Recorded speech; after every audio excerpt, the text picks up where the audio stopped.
실내 식물을 키우면서 물주기를 할 때 어떤 물을 사용하시나요?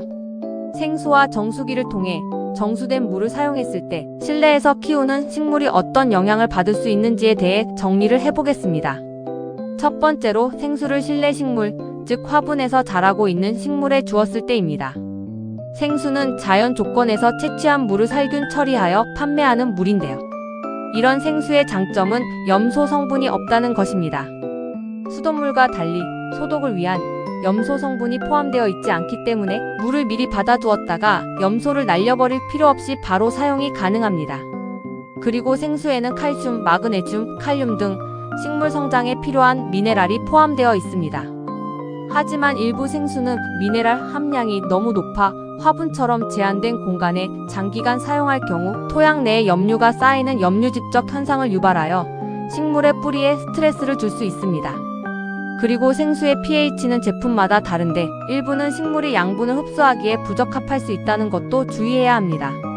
두 번째는 정수기 물을 식물에 주는 경우입니다. 정수기 물은 정수 방식에 따라 식물에 미치는 영향이 달라집니다. 그래서 어떤 방식으로 정수가 되는지를 먼저 알고 있어야 하는데요. 먼저 일반 필터, 즉 활성탄 필터 등을 사용하는 정수입니다. 이 방식은 염소나 불순물, 냄새 등은 제거되지만 수돗물 속 미네랄은 대부분 유지됩니다.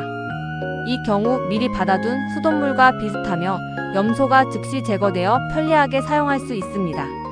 다음은 역삼투압, 즉 RO 필터 정수입니다. 이 방식은 염소와 불순물뿐만 아니라 칼슘, 마그네슘 등 미네랄까지 제거하여 순수한 물에 가깝게 만드는데요. 식물 성장에 필요한 미네랄이 부족해지지만 화분의 토양 내 미네랄 축적을 막아주어 예민한 식물에 활용할 수 있습니다. 위의 두 정수 방식 모두 염소 및 불순물이 제거되므로 수돗물보다 깨끗한데요.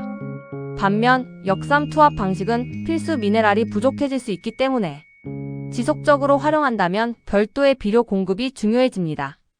그리고 정수된 물이 냉수 또는 온수 상태일 때 바로 주게 되면 뿌리가 스트레스를 심하게 받을 수 있으므로 반드시 상온에 물을 주어야 합니다. 정리하면 드라세나 유카 등의 예민한 식물은 역삼투압, 정수기 물이나 미네랄 함량이 낮은 제품의 생수가 잎끝이 타는 현상을 막는 데 도움을 줄 수 있습니다. 반면 대부분의 관엽식물은 하루 정도 받아두어 염소를 증발시키고 온도를 맞춘 수돗물이 가장 경제적이고 안정적입니다. 그리고 어떤 종류의 물이든 화분 흙온도와 비슷한 상온에 물을 주는 것이 뿌리의 스트레스를 막는 방법임을 반드시 기억해야 하겠습니다.